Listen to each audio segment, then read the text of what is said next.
when you become a leader, there are a certain number of things that were obvious and valid then that are not so simple after you become an executive. Welcome to Agile Leaders Conversations, where executives, business leaders, and experts from all sectors come together and share leadership insights around leading in today's workplaces. They will be sharing some tips on how we can use the Agile mindset to make sense of the complexities and lead with authenticity and ease. In this episode, I have the pleasure of speaking with Mr. Frederic Ducros, an expert in large-scale enterprise transformation who has played key roles in multiple enterprises in the region, supporting their transformation. Fred is also an established speaker and has spoken on various global platforms, including Business Agility Conference in New York and within the region. Fred, would you share with us a little about yourself? Yeah. The shortest version is that my last responsibility has been to be Chief Transformation Officer at AirAsia. And I didn't start in that role at AirAsia. Initially, I was head of digitalization. Before that, I've been having different roles.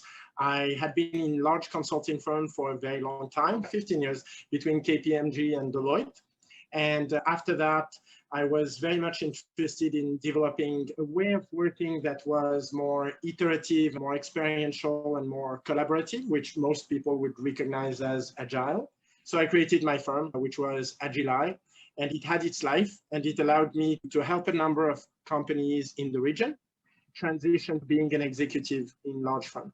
I'm at a juncture in my career where I'm discussing with a number of consulting firms to become a partner in the firm and foster more transformations of this style, really aligned with what you discuss in your book, or becoming a chief transformation officer or a chief digital officer, essentially the sidekick of the CEO who has the agenda to transform, but who has so much more things to do outside that at times some of the elements of the transformation needs to be shared. Yeah, very pivoting part of the career. And I think it's a transformation in your own journey as well, isn't it?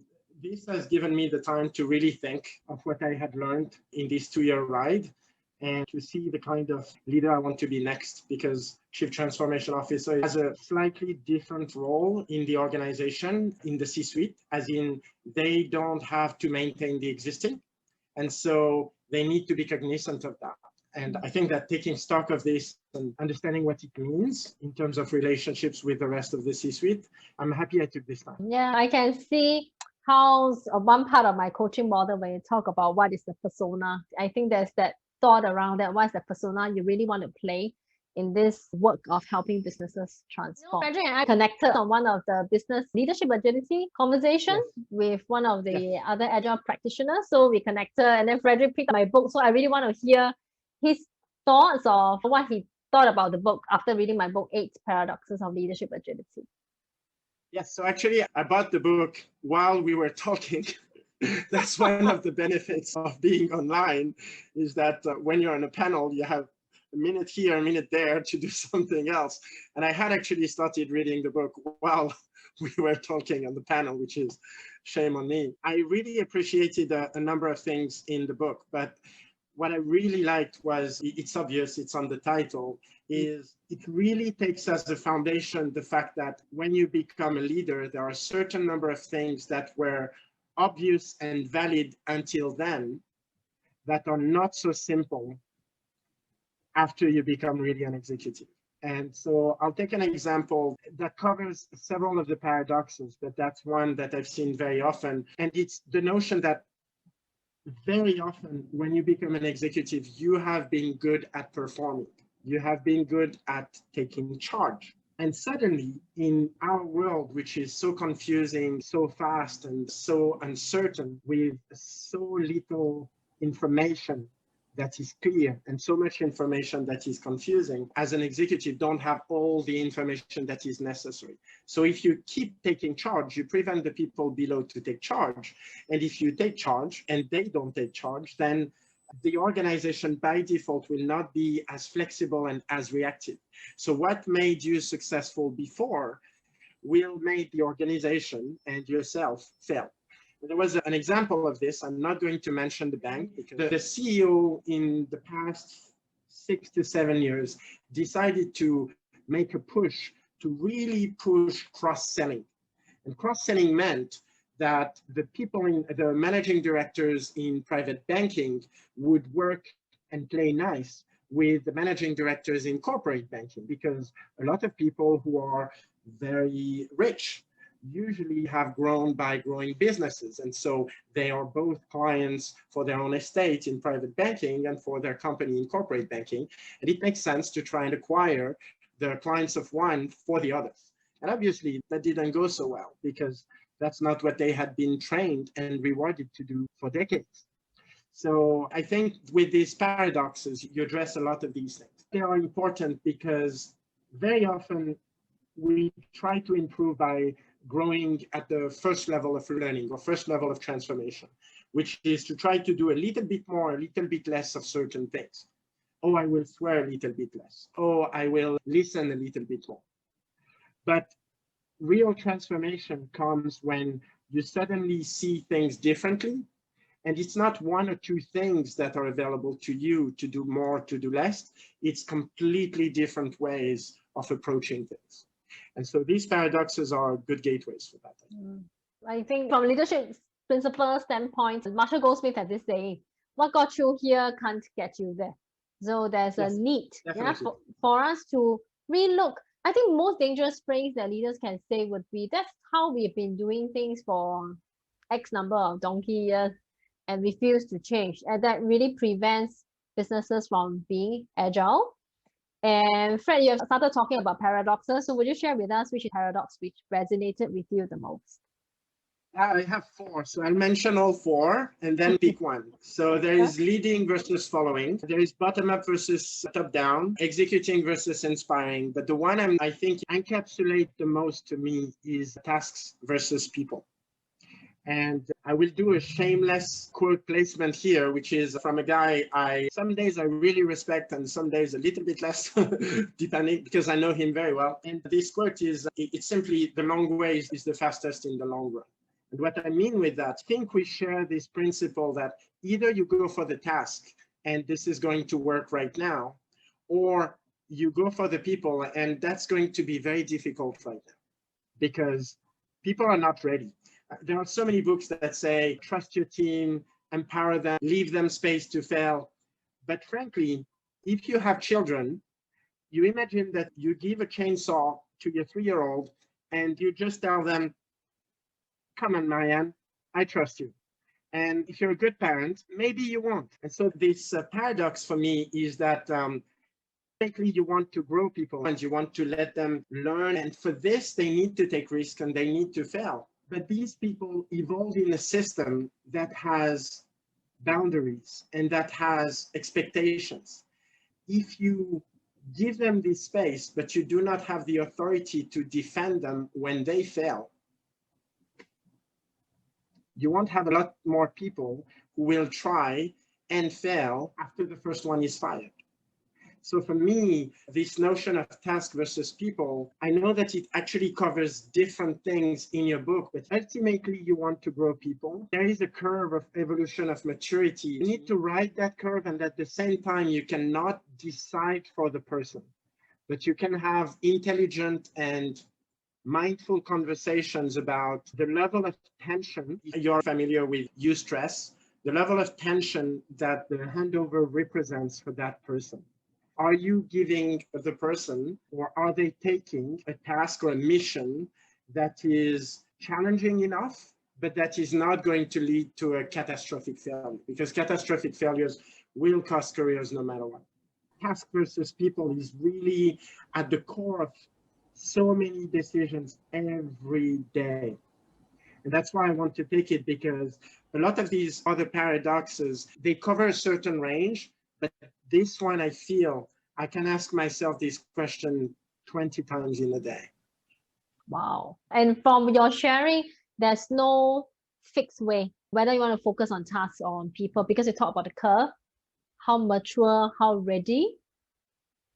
I would say my bias after I started with handling the tasks. When I was at NG in Silicon Valley, my career grew pretty fast and my salary doubled very fast because I was doing a lot of sales, but also I was doing a lot of red project turnarounds. And for me, what mattered was the mission and the results. And that costed me friends because mission first. After losing enough friends, I asked myself questions, and I started to realize that maybe I could have done things a little bit differently. And so I realized that people mattered. So that was 15 years ago. However, I would tend to say that now my bias is people. My question is, when do I need to look at the tasks so that I don't endanger the people that I'm trying to help grow? That's a very good question to ask. And when you talk about tension, in my book, I talk about the stresses, and it's about maintaining the healthy tension, because anytime when you swing too much to one end, you will see some consequences, and then you need to adjust. Maybe it's a question of vantage point as well. There will always be the people and the task. But I would say before I was looking at the task and I was calling a person to do the task. And I think it works well for the short game. But if you play the long game, it is better to look at the people and to have conversations about what are the tasks that are going to be the most appropriate. You will always have both, but which one is going to be the point of focus? But what we're speaking about here is inner energy. We're speaking about nuclear fusion. Yeah. It's once you have conversations with people and you find what motivates them and you take the time to see the mission they want to accomplish, if you take the time to understand where it could fit in the bigger picture, you can then hand it over and nearly forget about it. It will be enough. Whereas if you do it the other way and you assign to someone who already has business as usual tasks to handle anyway, you assign them something that they're not even interested in for a reward that is usually nominal. What engagement are you going to get? Yeah, and there's executing versus inspiring coming in here as well. That's exactly that. Yeah. And very often I see inspiring as we can speak about presence, the presence to the moment, the presence to the reality that people are living. Are the people we are entrusting with a task going to be able to carry out, or do we sense that something is going to be wrong? That's the level of presence I feel we need now. And so that level of presence for me is tied to the real inspiration. The real inspiration is not to be the flame for everyone, but it's to help people find their flame and keeping it alive. Very much. Not being the flame, but helping people find their flame and keep all those flames alive. In my book, I intentionally kept the definition of leadership agility simple, fair. Basically, it's the ability to navigate complexities and uncertainties with that sense of ease and authenticity. How do you see it from your point of view? I very much like this quote. I wish I had heard it before. For me, what I like is that it is so removed from any framework or any set of activity. And it really encapsulates the fact that the organic nature of individuals and organizations. So this notion of ease, for me, relates to what's happening in sport. When you try to do Tai Chi, for instance, you can actually do it and be very relaxed, or you can be in complete tension, and that's going to give you completely different results. And I'm not good enough to know which one is the best in every case, but I know that there are outcomes in both cases. And it looks nearly the same to a layman from the outside. Climbing would be the same, or sailing would be the same. I remember when I practiced windsurfing for a good 2 or 3 years without surfing at all. I would simply float and move. And I thought it was boring. And then one day in Canary Islands, there was a lot of wind and I didn't know what it was at the time. But suddenly I caught the wind enough to get above the water and to surf. And I finally understood why this thing was called windsurfing. And it was suddenly done with ease. But the problem, and actually it's something that I wanted to mention earlier when you spoke about the paradoxes, is that before I windsurfed, I didn't know I was not windsurfing. So I didn't know I wasn't surfing. I thought floating and surfing were the same.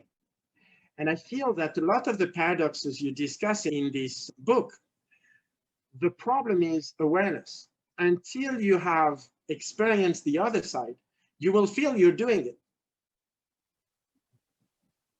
And that's the challenge. It's very difficult to convince people to change around these paradoxes because they will be absolutely sure they're doing it right until they see the other way. Yes. And I recall, do you feel the same? I do. It's so hard to tell people, especially when you talk about windsurfing. I have zero experience with it. I cannot visualize it. And that's exactly how I feel too, because I've never experienced it. How would I know what windsurfing is? And I think I recall the conversation we had on the panel, the discussion where everyone brought the challenges. In business transform, it is very difficult. Any change is difficult. And a lot of organizations think that they are already agile, but they are actually not. And what you said made me realize it's because they have never experienced what it means to be fully agile. Yes. Yes. Flow is, we will pass on the fact that even the word is not always clear and that it is used and abused, but really feeling what it is. It's a little bit like Kulevin, your framework, differentiating simple and complicated and complex, chaotic and confusing. The thing is, these are just words, unless you really attach them to very specific experiences. Yes. If I say simple is exiting the theater 20 minutes after the show ended, when nobody is in the room, that's simple. Complicated is exiting the theater when you have your Grab waiting outside and you are 5 rows from the end, but a few people moved before you. Chaotic would be exiting the theater when it is on fire, there is no more light and everyone is running. And so that would not be simple, that wouldn't be complicated. You can't really have a plan. You're going to have to make it up as you go. And so obviously you can't burn a theater every time, so you can't really share these kind of experiences. So that's where I find the need, and that's why I created my company, that it needs to be experiential. And that was the reason why I felt it was necessary to be experiential. Now that we are facing the COVID-19, I'm wondering what advice do you have to all the agile practitioners, chief transformation officers out there, anyone involved in this transformation journey? What advice would you give? Given the fact that we're in chaos, my advice would be very limited because there is no best practice. Because there is not even well-known good practices with experts available. It seems to me that what you put in your book about being true to yourself and really remaining present, not being caught in fear, not being caught in reaction. I had the chance this year to go through a lot of learning, and one of the classes that I took was in the US, and it's called the Hoffman process. And it's a deep course for 7 days in a retreat, no access to internet, no access to phone, no access to TV, nothing. And the core is to realize how often we react to things, which means we have automated responses, and to start realizing that instead of reacting, we can respond. And respond is quite curious because it's the most rational thing that you could do and the most emotionally aware things that you could do. Usually when we react, we run away from something. And responding means walking towards something you want. And so I feel that in an environment as chaotic as the environment that we have now, we have incredible opportunities to show that we are good leaders, because we have opportunities to show how we care about the people while we care about the business. And a lot of the masks are off. This is interesting because as we put masks on our faces, the social masks in companies have fallen off. And so I feel that this is an opportunity for you to show what kind of leader you are going to be and to experiment things that, frankly, before you may have wanted to try, or you may have heard you could try if you're more conservative, but you would have hesitated. Now you have the license to. In a way, that's what I lived for about 10 years when I was at KPMG and Deloitte, and I was handling red projects, turnarounds. I was asking for projects like this. I asked to go to Nigeria, to Pakistan, to Afghanistan. At some point, my partner said, "Do you really want to die?" And I wanted to go to places that were scary because, frankly, there was nothing to worry about. When a project is really messed up, you can't really mess it up more. And so all you have to do is to be there and to be present and to reignite the machine. You are literally going to help people see the thing, then see what's wrong, then see what they want to create a mindset, and then build capabilities. I hadn't realized until I said that's what I was doing in turnarounds, but that's really what I was doing in turnarounds. And I feel that now we have this license to try these things. So seize the day. Wow, carpe diem. It is. Take the opportunity because things are chaotic now. Seize the day. Be courageous. Sorry if it didn't work. Because Fred said if it's messed up, it can't be even more messed up. Yes, exactly. Plus, we're chaotic.